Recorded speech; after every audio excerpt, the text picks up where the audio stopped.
Welcome to the ID10T podcast number 1070. If you head over to ID10T.com, which is a website that may be related to this very podcast, we actually created some new shirts just during the quarantine, because why not? They're Walking Dead related shirts. One of them is we made a logo for the Hilltop AV Club, which Eugene was the president and founding member of.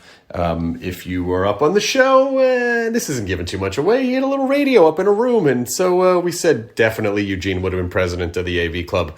So therefore, Hilltop AV Club shirts. So we made one, and then another one. I don't want to spoil anything. There is a character on the show that was possibly in a band before the apocalypse, and so we made a shirt for like a concert shirt for that band. If you know what I'm talking about, good for you. Hop on over. If you don't know what I'm talking about, maybe don't go there because it might spoil something.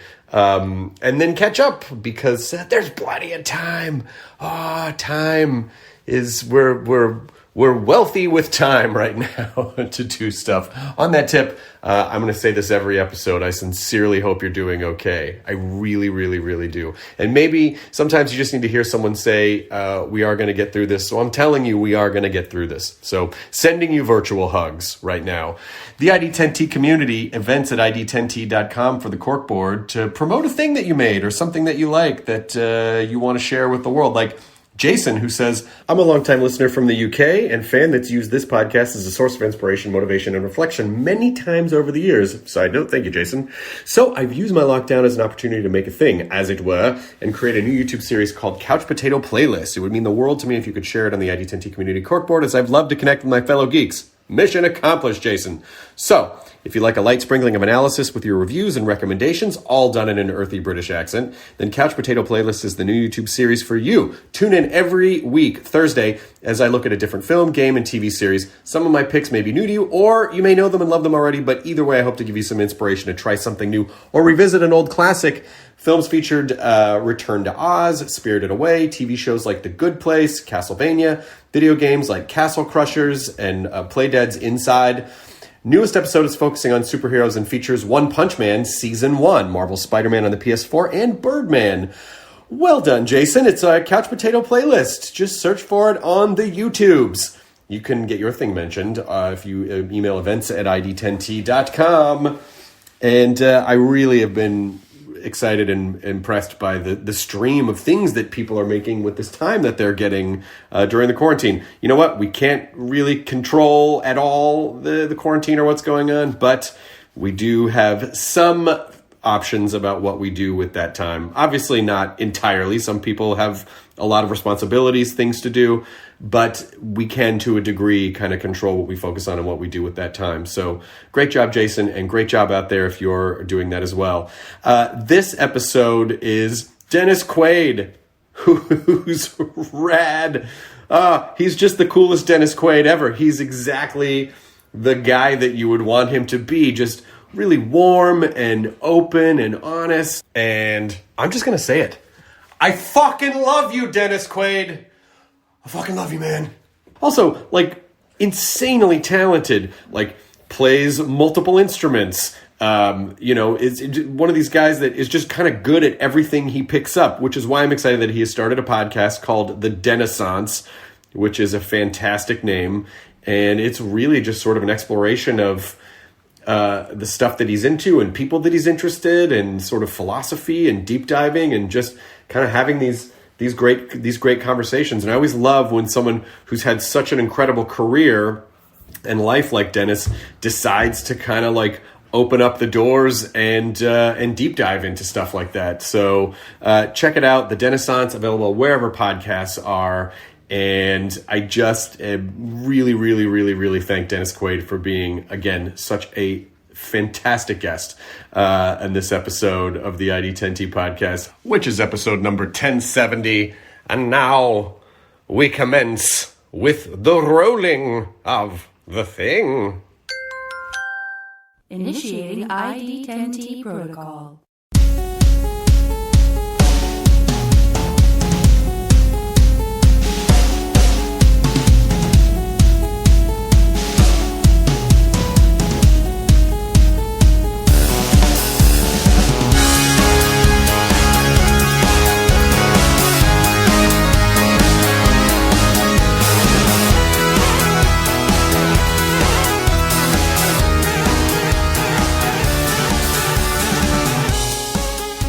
Good to see you.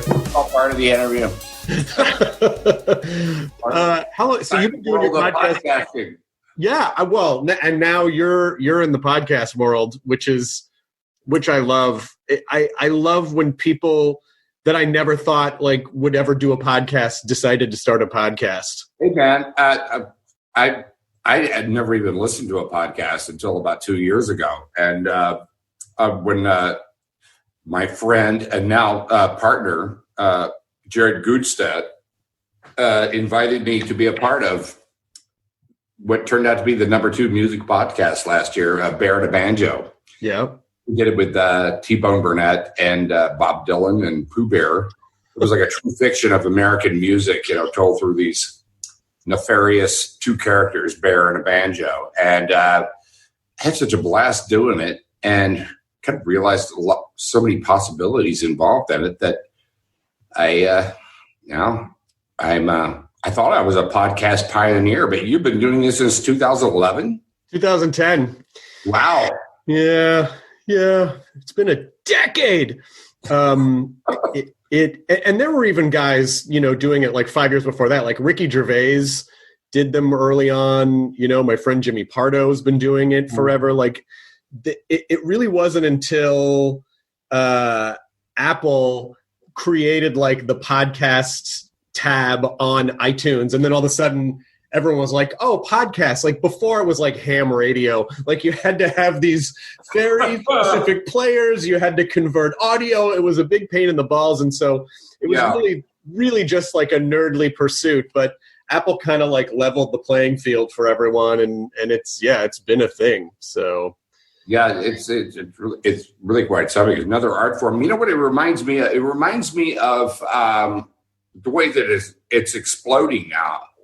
Of when AM radio switched over to FM radio as being like the band of choice that people listen to music on. Yeah, you wouldn't remember that, but I would. Back in like it was the late '60s, early '70s. That as far as music, you couldn't have a song on the air longer than I think 2 minutes and 40 seconds, or they would be cut off because of commercial play. Oh yeah, had these bands like the Doors and who were had songs that went on for like 7 minutes, and so FM radio was basically college radio stations back then. Yeah, and, nobody listened to, sort of like public broadcasting, and they really just started taking over because they would play, the complete side of Inagata Davida, the whole 20-minute thing without commercial interruption. And the choice. Yeah, I remember that. I mean, my dad, everyone listening to the podcast has heard this a million times, but my dad was a professional bowler, so I grew up in the pro bowler system. Really?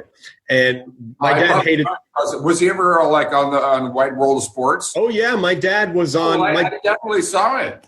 Yeah, he was on in the '60s. He was on a show called Championship Bowling all the time, and then that rolled into Wide World of Sports, and I was named after Chris Schenkel, who was the announcer for bowling. Really? Well, and definitely saw him. Yeah, so he hated to fly. I was an avid bowler. Like really? Oh yeah.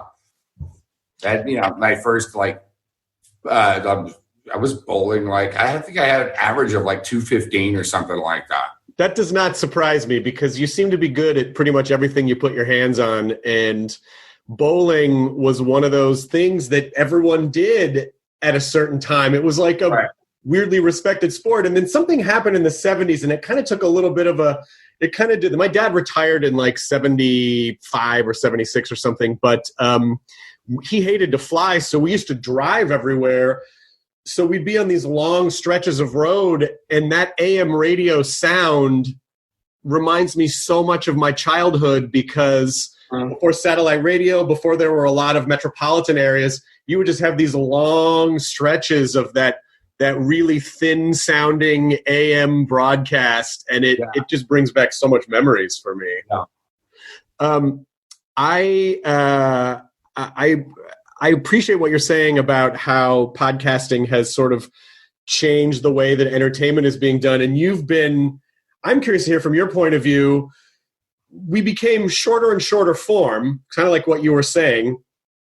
Do you appreciate the longer form? You must appreciate the longer form conversations, because you do press junkets and it's like, oh, I have like 4 minutes with each person and I get the same 5 questions and I don't really get to talk. I appreciate that sometimes, to tell you the truth, because, I've been in situations like for press junkets on movies where I literally have done like 80, 85 of them in one day.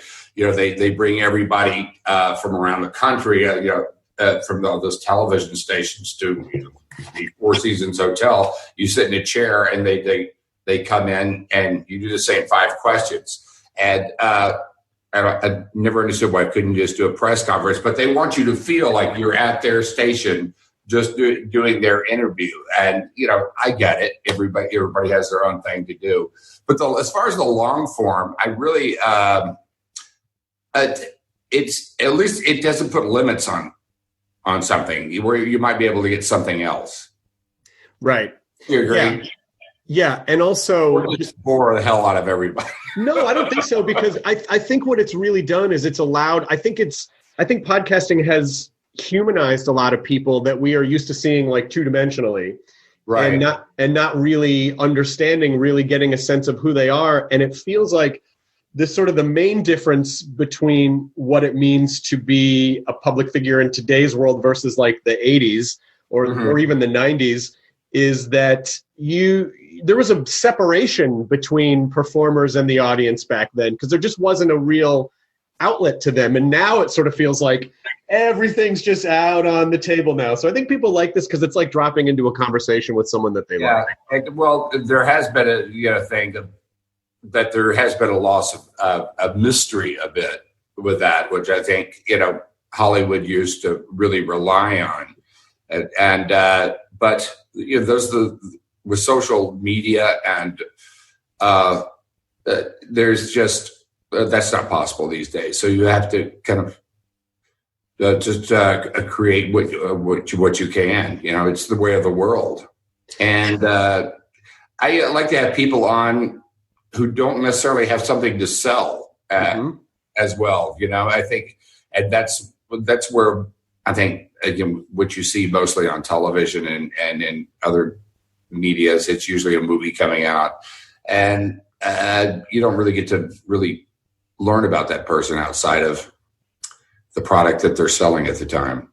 And look at me, because I'm kind of on here selling audio up a new podcast. I mean, in a way, but what's fun about it, and early on there was a little bit of a challenge convincing PR teams like, well, yes, we're not going to necessarily, we may not talk about the project as much because people can get that with junkets, but because someone will listen and really appreciate this person as a human being, they will in turn then go seek out more of their, it creates a relationship. But you said something which kind of, I'm curious to hear your take on it.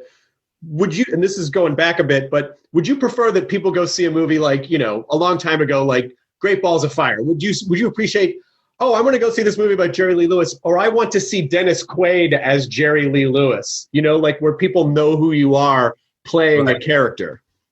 Well, you're always going to see, well, say, like my hero, Marlon Brando. You're always watching Marlon Brando, or you're always watching Jack Nicholson do that part. That's what makes it unique. I don't think actors can ever get away from their persona. That's why they get hired. Because, their persona. That's definitely a part of them. Yeah, but that's sort of the hesitation for some actors to do podcasts or to do a lot of press, because they feel like if people get to know me too much, then they can't accept me disappearing into a role, because all they see is me basically, and with a different haircut.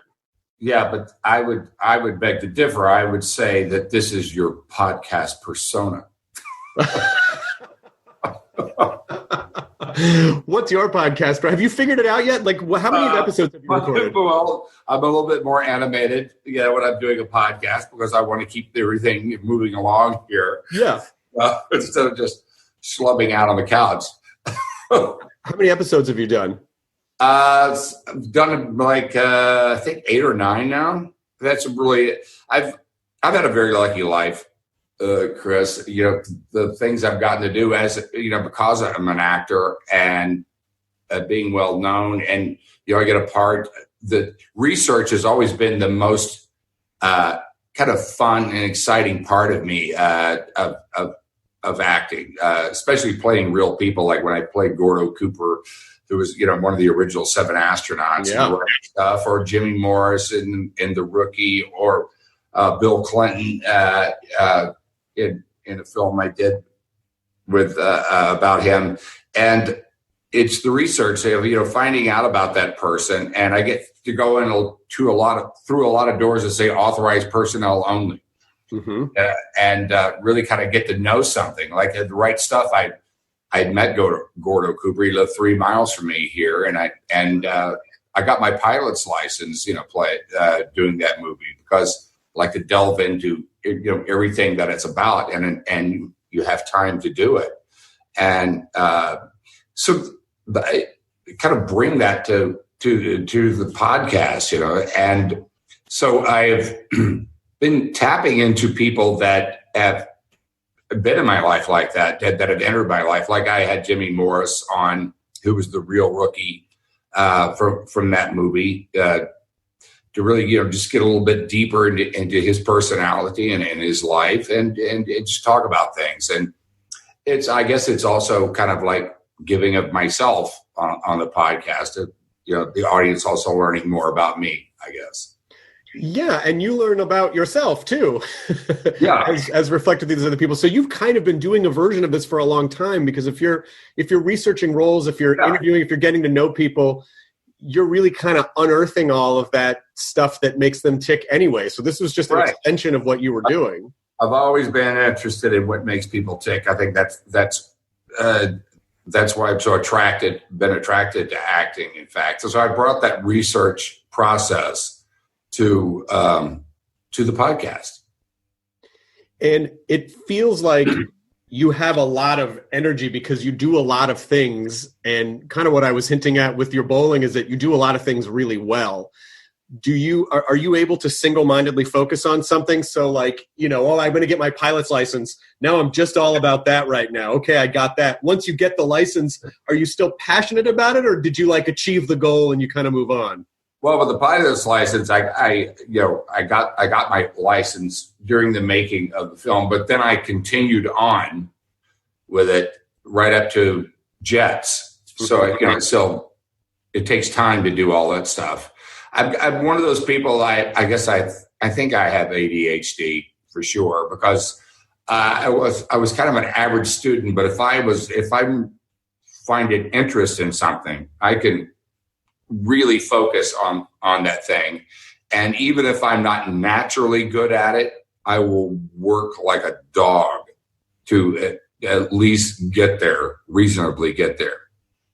Yeah, and what's sort of fun about that is that when you look back now, you have this amazing mosaic of all these different things that you've gotten to learn and experience that maybe came because of your acting career, but it almost sounds like, the acting career is sort of the center of this pinwheel that has created this University of Life course that you've been taking for all these years. Yeah, definitely. It's because of the acting career, because, it's just learning about what makes people tick, and so you kind of step into the shoes of all these different lives and different kind of some really kind of exciting people, like Doc Holliday, even though he isn't around, you really kind of delve into that, and you I lost weight. I lost like 45 pounds to play Doc Holliday because he had tuberculosis, and and I found that once I got down to 138 pounds for fat, I kind of realized why he was the way he was. Right. It was pretty cantankerous. Did you ever get to meet Marlon Brando? Yeah, I met Marlon Brando on actually the very first movie set I was on. I was just out in LA for 3 months, and my brother was doing the Missouri Breaks.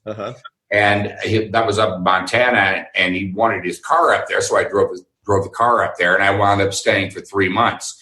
And so my very first movie set, I'm watching Marlon Brando and Jack Nicholson, at work. So it's a great education.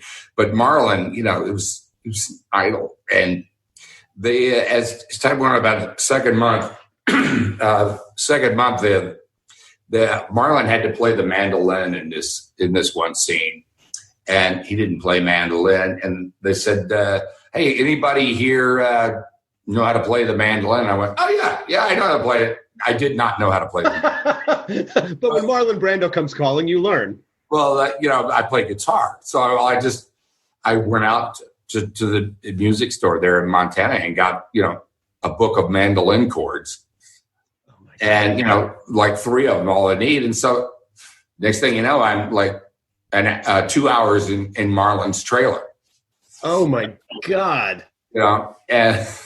And I was so nervous. I could barely speak. But he was just fascinating and just a wonderful, wonderfully sweet man, too, as well. What is he saying to you when you're sitting in the trailer? He was a genius, yes, but he was just really playing himself mostly. He just happens to be very interesting. Yeah. Was he? So you say he's playing himself. Does that mean that he understood that there was a character of Marlon? Oh, you mean he was playing himself in movies, and he just happened to be really good at that? You're basically playing yourself. Yeah. Because the question is always, what would I do if I were that character? Yeah. In that situation. Yeah.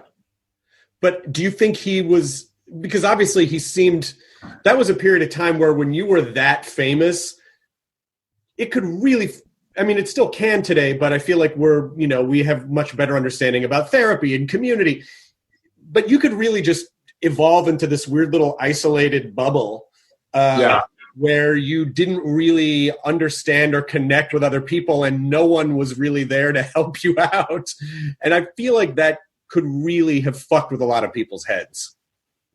Yeah, but you could still get into that isolated bubble even today. But Marlon, he was, are you talking about that he was eccentric? Eccentric? Yeah. Oh, yeah, I guess he was eccentric. Yeah, he had the time to be. Now everyone has the time to be eccentric. If you have time and if you have money, I think most of us would wind up being eccentric because we would go towards those things that only we like to do. Yeah, but that's an interesting idea, though, because I do think that in as much as people daydream and fantasize, like, oh, I wish I had all the freedom in the world. I wish I had all the money in the world. We really need structure. You know what I mean? Like, we need to be tethered to something. Right. Because otherwise you just spin out of control. Well, you mean like during this time that we've been quarantined? Yeah. I think a lot of people, this is the big lesson that I think we've all learned is like, who are we? Really, when you strip away the job and the routine and you're quarantined and you're with people or you're alone or whatever, but you really, the big questions really come into play. Yeah. Don't you think? Absolutely. Absolutely. Because in as much as we are I don't want to use the term imprisoned, but in as much as we are like, staying at home and not doing the things that we normally do in the course of a day, there is this ultimate internal freedom where we really have to, unless we can distract ourselves 24/7, really have to sit with ourselves and find out, who am I? What do I like? Do I like me? Should I make changes? I mean, I've been saying there are parts of this that I think could actually be beneficial if given the opportunity to really explore those. Obviously, some people have situations where they're not able to do that. If they have chaotic households or if they're in the medical profession and they're but still the truth comes out. Yeah. During times of like stress and crisis like this, you really find out about people and you find out about yourself. Yeah. like would I like to be in a foxhole with myself? Are you the kind of person that I would like that I would want to be in a foxhole with? Or what are the other things that really interest me in my life? You know, that you discover things about yourself, or all those things that you never had the time to do, and now you do. And whether you do them or not says something about yourself. Right. You know, and you know, in fact, the world has been going along since the Industrial Revolution. We're talking about the early 1800s. You know, just getting faster and faster and faster, and all of a sudden, everything came to a dead stop. And it's a very interesting time we live in. I was always really, because I think it was Cooper. It's been a minute since I've seen The Right Stuff, but wasn't it Cooper who, when they're doing the testing, they're doing like isolation testing or something, and the one guy flips the fuck out, and Cooper's just like cool as a cucumber? Right. Even growing up as someone who was a very anxious kid, I was fascinated by that and jealous. I'm like, how does someone just sit there and not lose their fucking mind, you know, when they're forced to? But Cooper's just like, you know. That was Cooper, man. That's why they were chosen. And, you know, I myself am not like that kind of person. But I play one in the movies. So that must give you a chance to kind of explore that stuff too, right? The qualities that maybe you want, or the qualities that that are like really fascinating to you. Do you, is this too stupid to ask a question? Like, do you try to extract positive qualities from characters and explore them more and absorb them, or do you not? Or negative ones, you know, those, we all have those qualities all within us, you know,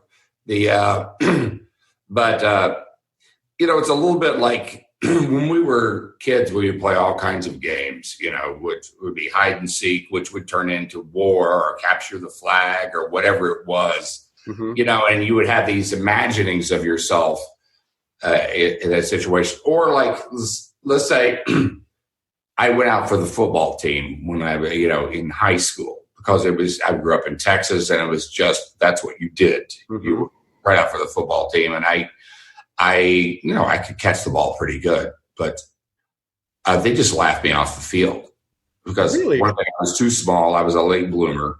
And I really didn't like getting hit. I just didn't like getting my bell rung like that, you know. And so that's how I wound up in the drama room, in fact, because, you know, didn't make the football team, and so I wound up in drama. And but along came my 30s, and you know, I did Everybody's All-American. I did then I did the Rookie. I did Any Given Sunday. You know, all of a sudden I'm playing the quarterback and the pitcher, and not only do it, but doing it in real situations. And like in the Rookie, you know, I actually pitched in a game at Texas Stadium, and it was so that experience. And so you get to kind of live out those kind of like fantasy things about you've always dreamed of in your life. You know what I mean? Please tell me that you went to your high school reunion and we're like, hey guys, it's me, Dennis Quaid. Oh, didn't you used to laugh at me when what are you talking about? Oh, you're the best. You know, like, please tell me that you experienced that a little bit. Well, I don't know if it was exactly, I went to my 10-year reunion. Yeah. And I was, I had my 5 friends that I had back then, and that's who I was really still close to. And I will kind of say I did kind of feel there were a few guys that used to be the BMOCs, and you know, and really to shove it down your face, you know, that we're still working at the gas station. So. Yeah. You don't.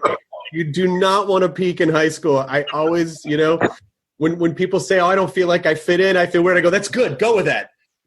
Just, you know, because you live a much longer life than those 4 years in high school. Well, I don't think it's actually It can be for some people. Like my fiance was valedictorian of her class and valedictorian at Pepperdine or whatever, and she's still like really driven. But there are some people that their life's peak in high school football or in the chess club or whatever it is, and that's it. Then they run up against. They're so used to being number one or big fish in a small pond that when they get to the big pond, it's a lesson that they're not prepared to learn. Right. You know what I mean? Well, there's a certain amount of hunger that I think you need too, and that can come from a variety of places. It can come from feeling inadequate. It can come from a weird experience that you had from being a kid. It can feel from just not really feeling like you fit in. And so there's a drive, a curiosity. It seems like curiosity has driven you a lot. And curiosity is a really amazing gift, because if you're not curious about anything, you never ask questions, you don't learn anything, and you kind of just plateau. So yeah, well, I was very lucky. I was like 19 and really 18. And, I was in the drama department in high school or whatever, but I didn't take anything seriously. I didn't know what I wanted to do, really. I thought it was maybe I wanted to be a veterinarian before, and that I wanted to be a forest ranger, maybe, or whatever, silly stuff. And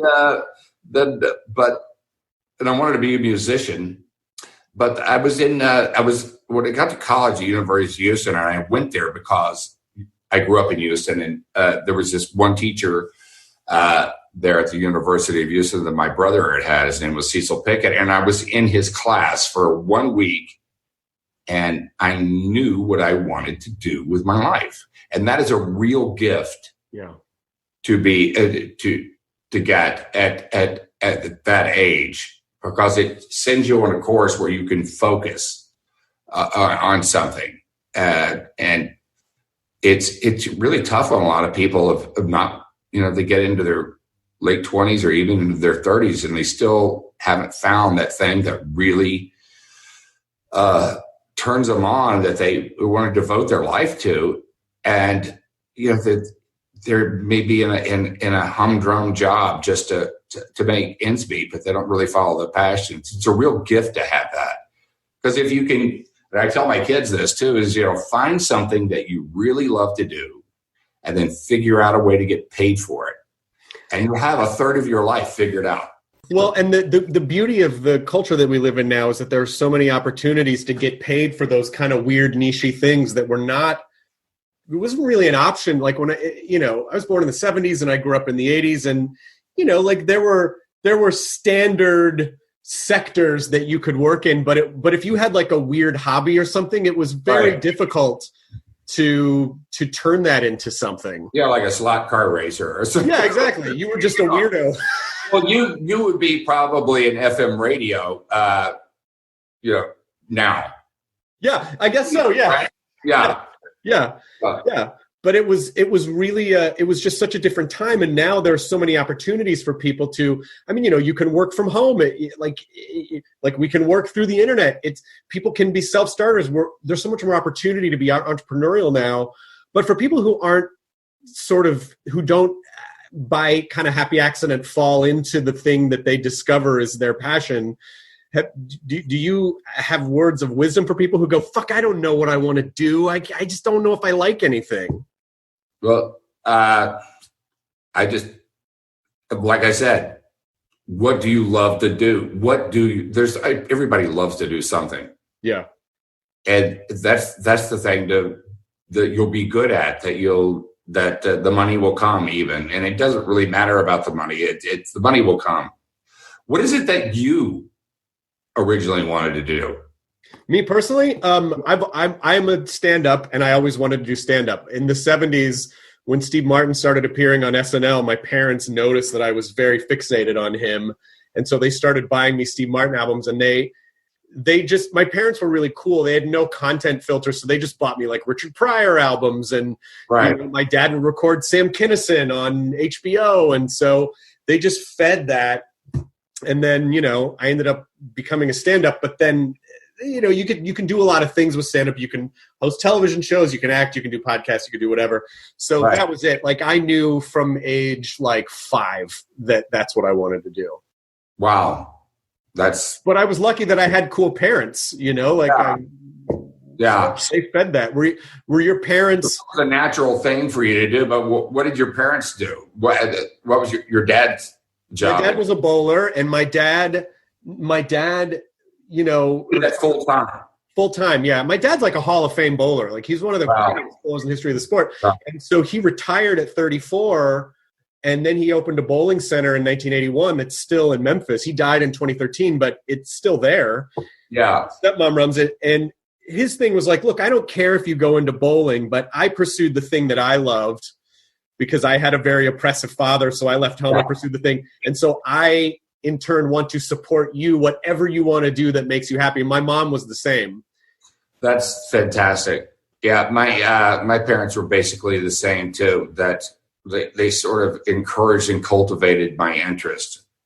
Yeah, that if I had interest in something, I didn't know how to go out and get guitar lessons or whatever. They would do that for me, and try to do the same thing with my kids, like with Jack. It was just Jack, who's 27. He's he's an actor. And he's I know who he is. The Boys is a fucking great show. Great, yeah, and it was just so natural. They had been from the time he was like 4. He had like a video camera in his hand. That was back when you had to kind of like put them on your shoulders. Yeah. The video cameras that they had. It was just a natural thing. They just kind of cultivated. And I guess too, his parents, his mom was Meg Ryan and me, but it didn't push him towards anything. It was really just kind of seeing where it was just his nature. Yeah. I think we're all sort of born with an innate nature that, like a predisposition towards from our parents. Yeah, but that also can. I always wonder. I mean, I think a lot about the nature nurture argument. It's like, oh, I know in my dad's family line there was a history of like anxiety and depression, but the older generations just drank through it, because they just didn't know any better. So, does that mean that was something that I had to contend with genetically, or was it like just conditioning, like generational conditioning? And the answer is I don't know, but with any of the good stuff comes a bit of the challenging stuff too. Yeah, and the ultimate aim of things like that, because, I had things, but, I learned about what not to do as well from my dad. Yeah. And it's breaking the chain of that. Yeah. Yeah. But sometimes struggles, you struggle with things, and my dad struggled with things, and there's more tools. Yeah, but not everyone necessarily has the awareness to sort of see how to break the chain. It's like some people, you can either break the chain or you can just re-express the same things, and that's also that also comes, I think, from being able to step outside yourself and ask questions. But as a performer, would you say that because you're constantly studying the nature of things, that it helped create kind of a third person awareness of who you are as well? Like you could see yourself a little bit from the outside and get to know yourself on that level? I would love to say yes. And that's true to some extent. There's others around me who don't. The brutal truth. Yeah, but that's, I mean, I always kind of wonder how much you should go internal. I think it's good to go internal to a certain degree. Yeah. But if you spend too much time in there, I feel like you can. Self-involvement. Yes. Yeah. Disconnected from the world. Yeah. To tell you the truth, I don't have that many friends who are actors. That's probably helpful. Because to me, actors are so self-involved, and I know I'm guilty of it, myself probably, but it's really hard to get a word in edgewise. But I've had people. My friends are from all walks of life, basically. Yeah. And you kind of, I think you see your own reflection in the people that you're closest to. And have you had a lot of the same friends for like decades? Is it that kind of like long? Well, if you like I had a cocaine addiction for like 10 years, and most of my friends were the same thing. So because that's what you seek out. So they're your reflection. Yeah, but it was funny. I knew about that, and I think you did. I think there was didn't you talk about it on Larry King a long time ago where you were like, yeah, it was the 60s. Everyone thought it was like coffee. Yeah, right. Yeah. It was, People magazine, I remember, had devoted a whole issue to cocaine. This was like in the mid 70s, and about how doctors were saying it wasn't addictive, and it was just, kind of a fun thing, and what was the big deal about it? And then, it took John Belushi dying. That's when everybody woke up. Oh, that's really interesting. I didn't realize that was one of the catalysts. Yeah, that was the big catalyst to it. It was when he went out. The party was over. It was sort of like the ultimate of the content where the Rolling Stones played in, and that's what John Belushi was to that kind of the 70s party generation. Yeah, but in the 70s, because I think you quit in the 70s or I quit at 1990.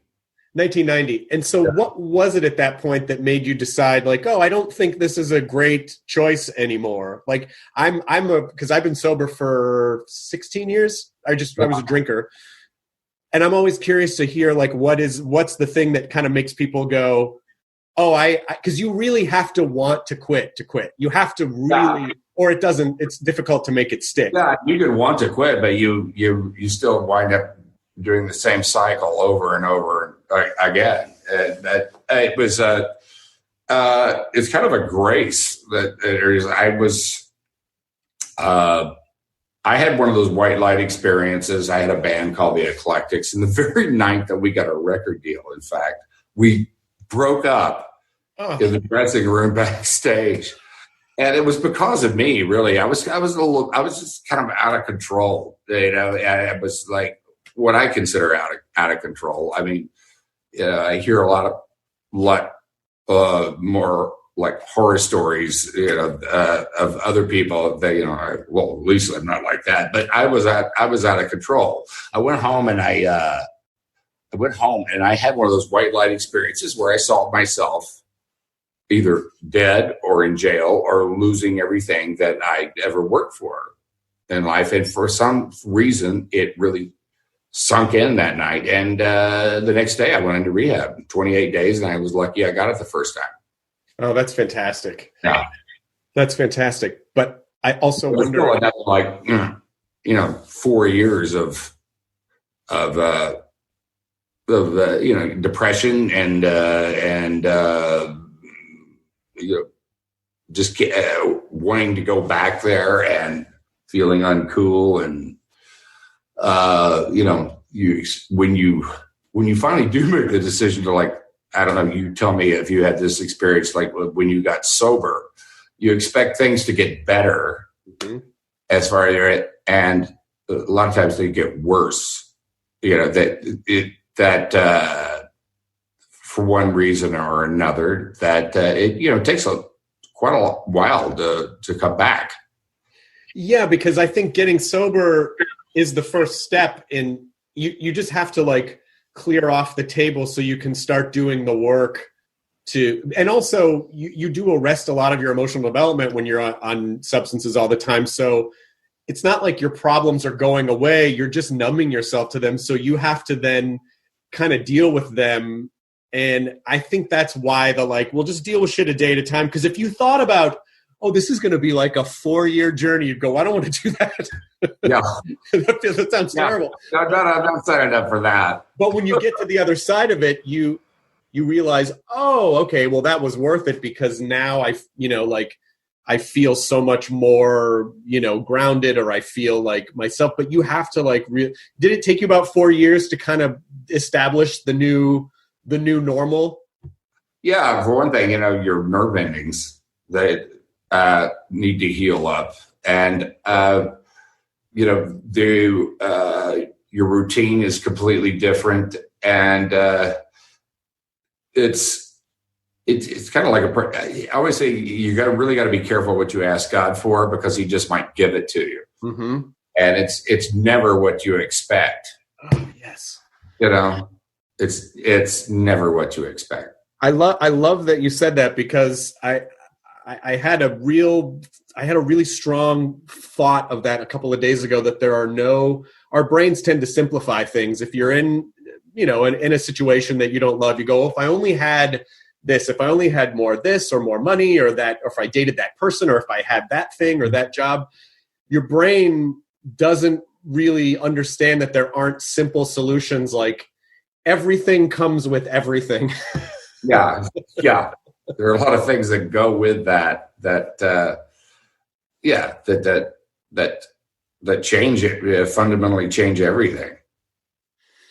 Do you need things to be very black and white, or are you okay a little bit in the chaos? The older I get, the more I realize that the entire life is gray.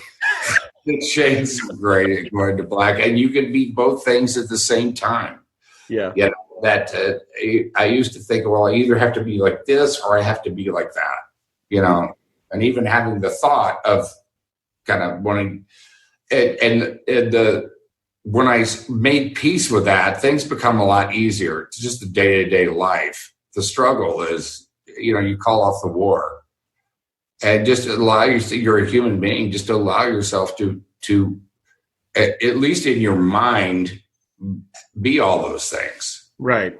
It takes away a lot of temptation. It takes away a lot of needless struggle, and maybe it's a question of getting older, and having experienced things time and time again, and finally you realize there is no definitive answer to it.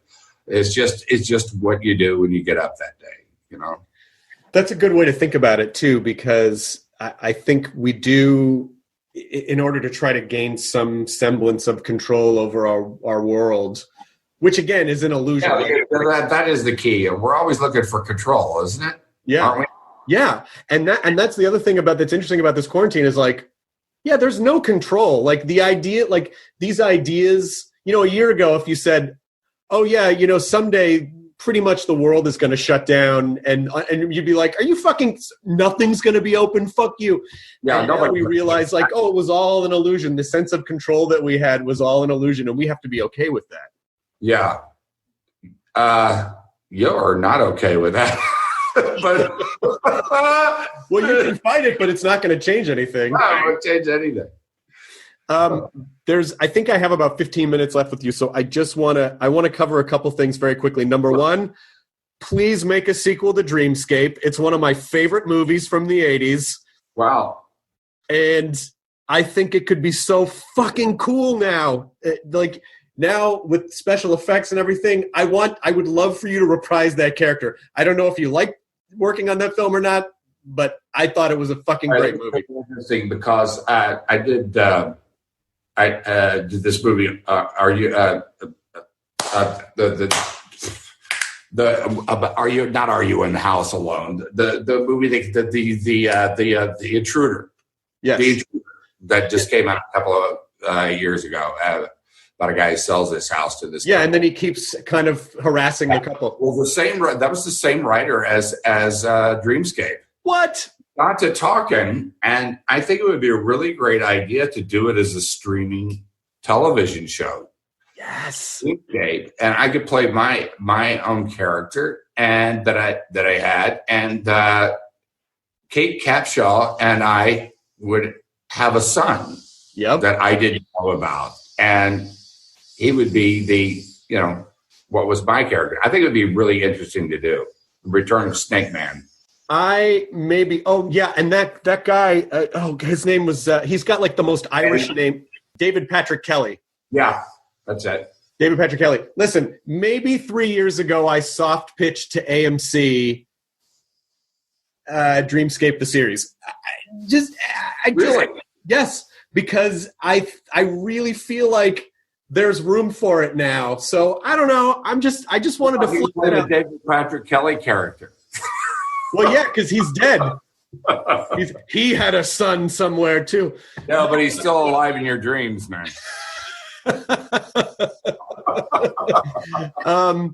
And then the other thing that I wanted to mention was that around 1991, I worked at a country club in Bel Air that you belong to. I didn't belong to Bel Air at that time. I didn't join until 1996, but I played there all the time. I remember you because I worked in all the parts of the golf course, and then I was working in the parking lot when I was in college. I went to UCLA. Yeah. And I remember this I don't know why I remember this. I remember this really weird situation where I was on the phone. I had been in an acting class the night before when I thought I might be an actor. And I had done a scene from The Graduate the night before, and I was terrible.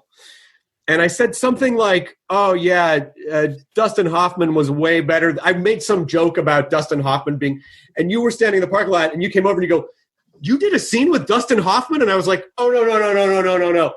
And part of my brain, I was like, what if I lied? What if I, just to have a conversation with Dennis Quaid, tried to pretend like, yeah, Dustin Hoffman and I, like we work on scenes together.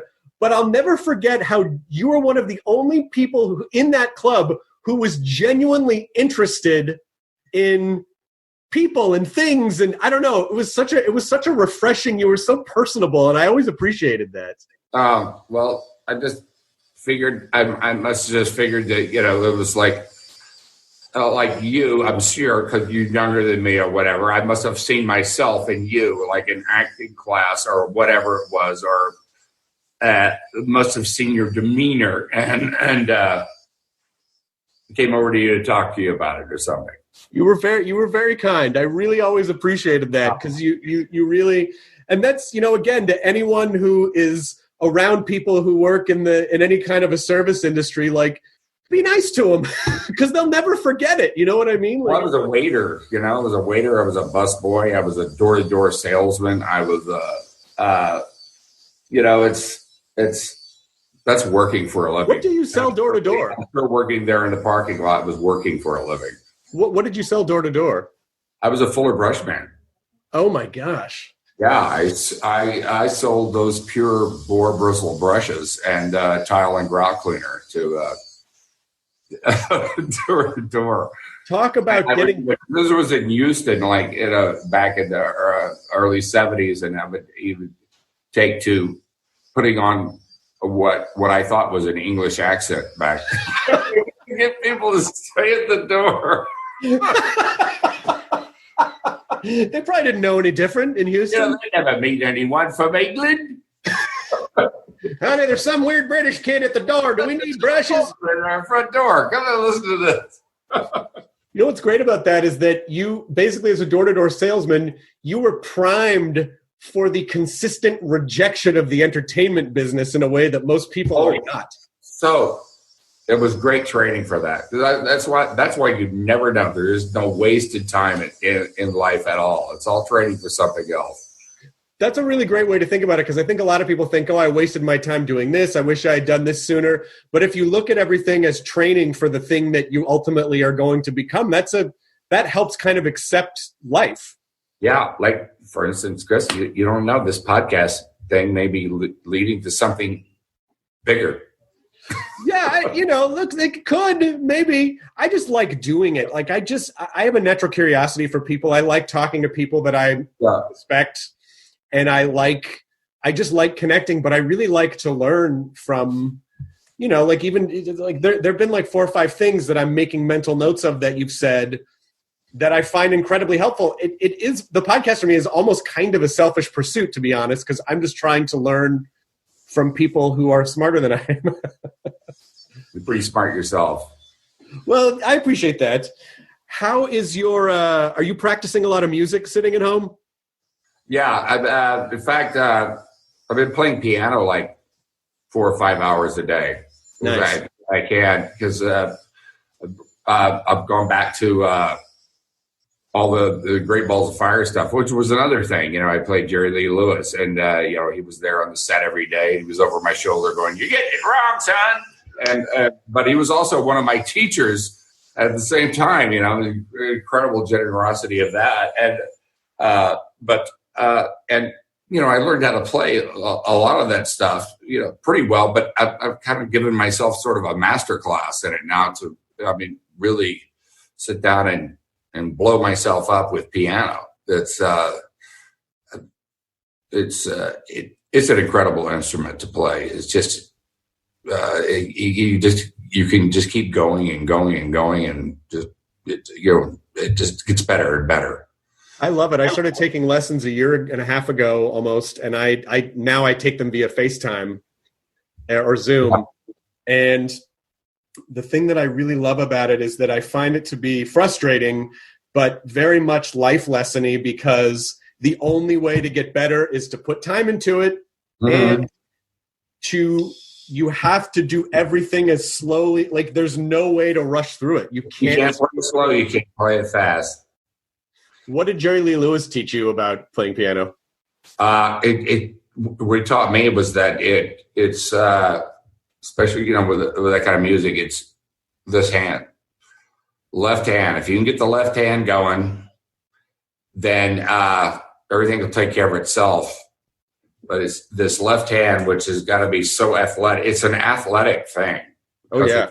It's about the muscles and getting to that point where you could just keep that rhythm and forever. You know, I saw him sit at the piano when we were recording for the record, you know, before the movie was even going. I saw him sit at the piano for 12 hours without even a bathroom break. Oh my God. Yeah. That was like his world. And are you going to record? Do you see yourself recording like an album where you play everything? Like, are you leaning toward? Well, I have. I recorded a record with the Sharks. You know, but that was mostly guitar. But you know, the piano is in there too. But it's just, I just want to go further with it. My last couple questions revolve around the 10 episodes that you've done of your podcast. I love asking people when they start a podcast, what did you think it was going to be when it started? And now how do you see it? And what have you learned about podcasting? And then what have you learned, life stuff that you've learned from people who've been on? It's, you know, I thought originally it was going to be like sort of like an entertainment talk show. All it was sound. And it you know, it's turned out to be really kind of a way to have like deep, interesting conversations that where I learn a lot about myself, and you know, hopefully, you know, it's really kind of scary when you start out with something new. All I know is this: when I start something new, if I get a chill of fear up my spine, that's probably something I should do. Oh, that's great. Because it takes me out of my comfort zone. And doing podcasting has really taken me out of my comfort zone to learn something just completely out of my realm. Yeah. And it's a challenge, and it's something I found I really like doing it. I just really like it. Well, I would imagine. I mean, because everything that you've said kind of says to me that you do like unpacking things. You do like talking. You do like trying to understand. And I think that idea that we always have something new to learn can keep you from falling into a rut, you know, and like. There's a difference between the audio-visual experience and an audio experience. Mm-hmm. And I think that you could really learn something different and it just being an audio experience. I guess I would refer to like the Kennedy-Nixon debates, which were the first television debates that were on. And the people that listened to it on radio generally thought that Nixon had won the debate. The people that on television, Kennedy clearly won the debate. It's because of the optics that go. And we focus on people's faces and kind of dismiss a lot of things that they say sometimes, like when you see the pretty girl or whatever, and you just you talk to the face or whatever. But in audio, if it's on a telephone, it'll be different. Yeah. Yeah. I mean, I take video for this, but we just rip the audio out and just so people can listen. But I think also people can consume audio. Right. They can consume audio in more places than they can actually. There's something very special about the audio experience. Yeah. They do. It allows people to feel like they're dropped in. I'm glad you're doing it. And as someone, and the name is great, Dennissance is great, because you do a lot of things. And I do think that's a great lesson for people, that you can constantly grow and explore and change. And you've done, great dramas and great comedies. My wife and I are going to watch Inner Space tonight. Because it's been a while since I've seen it. Like, I need to see that movie again. It's a fun movie. It really is. Yeah. Yeah, it didn't do well when it came out. People think it was like this big hit, but it was called Inner Space, and it looked like a science fiction movie. It didn't say anything about comedy on it, and it came out and went like that. But then it became a classic for some reason or another. Home video, like people were allowed to find it. I guess home video and cable, people were allowed to find it. But I am so thankful that you're doing this podcast. I'm so thankful that you came on mine, and it's a real genuine pleasure to talk to you. It really, Same here, Chris. It has been very fun and educational at the same time. Well, let's set up a time in the near future. Maybe you could come on mine, and I absolutely will. I'm gonna dive deep into you. I'm boring. My wife and I are like in the 6 p.m. pajama club. We get into bed at 6, 7 o'clock. We're ready for bed. We're get that early bird special. Totally. I totally get it. Used to make fun of old people. I'm like, no, it makes all the sense in the world. You don't want to eat too late because then you get acid reflux in the middle of it. I you don't want to drink water after 9 because you got to pee at 3 a.m. It's so pragmatic, I really get it. Thanks for everything, man. And take care, stay safe, stay healthy, and I'll talk to you soon. All right, man. Take care. ID10T scanning complete. Enjoy your burrito.